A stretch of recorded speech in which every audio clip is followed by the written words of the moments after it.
नमस्कार, शाम के 5 बजने को है। मैं हूं चित्रा त्रिपाठी और आप देख रहे हैं दंगल, डिबेट का वो शो जिसमें होती है जीवंत मुद्दों पर खास बहस। आज बहस का मुद्दा है कि क्या ममता के दिल्ली दौरे से नया खेला शुरू हो गया है। दिल्ली के 5 दिनों के दौरे के बाद ममता बनर्जी कल ही कोलकाता लौट गई हैं, लेकिन कई सवाल अपने पीछे छोड़ गई हैं। ममता ने लोकतंत्र के खतरे की दुहाई देकर 2024 के अपने प्लान से पर्दा हटाया, लेकिन उनके इसी दौरे ने विपक्ष की एकजुटता पर भी सवालिया निशान लगा दिया है।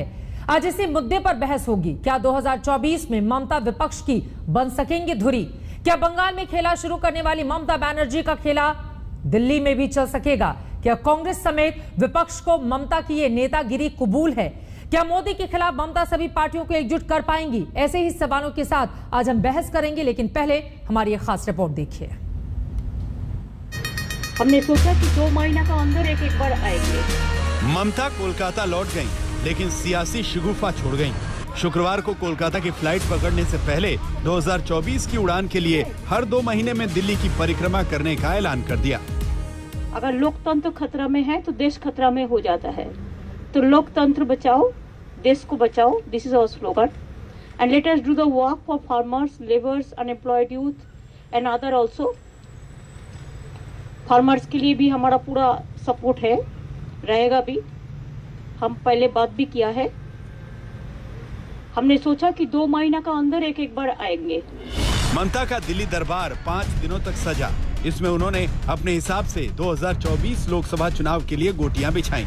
कभी सोनिया गांधी और राहुल गांधी से मुलाकात की, कभी केजरीवाल के दरवाजे पर जाकर गुलदस्ता भी भेंट कराई। इस बार मीडिया से भी उन्होंने खुलकर बात की, बताया उनके मन में क्या चल रहा है। पॉलिटिकल पर्पस में जो ऑपोजिशन को यूनिटी एक सब मिलके करेंगे तो इससे अच्छा और कुछ नहीं हो सकता है। और हॉट लीडर को तो नहीं मिल पाया कि वो हाउस में, सेंट्रल हॉल में इज नॉट अलाउड अभी कोविड के लिए।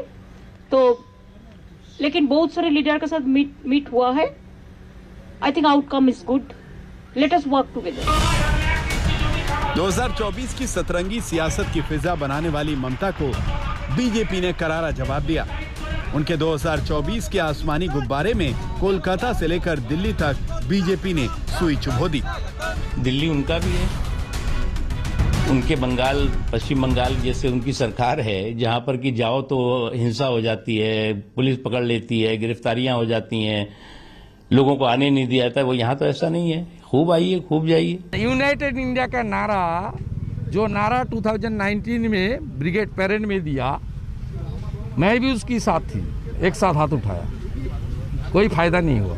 फारूक अब्दुल्ला जी भी था, बदरुद्दीन आजमल भी था, सब था, फायदा कुछ नहीं हुआ। आगे भी कोई फायदा नहीं हुआ। मोदी जी 400 सीट से भी ज्यादा लेकर फिर आएगा। हालांकि दिल्ली दौरे के दौरान ममता से शरद पवार की मुलाकात नहीं हुई तो विपक्ष की एकता पर भी सवाल उठे, लेकिन ममता ने कहा फोन पर बात हुई है और अगली बार दिल्ली दौरे पर मुलाकात होगी। पश्चिम बंगाल में शानदार जीत के बाद ममता के हौसले बुलंद हैं।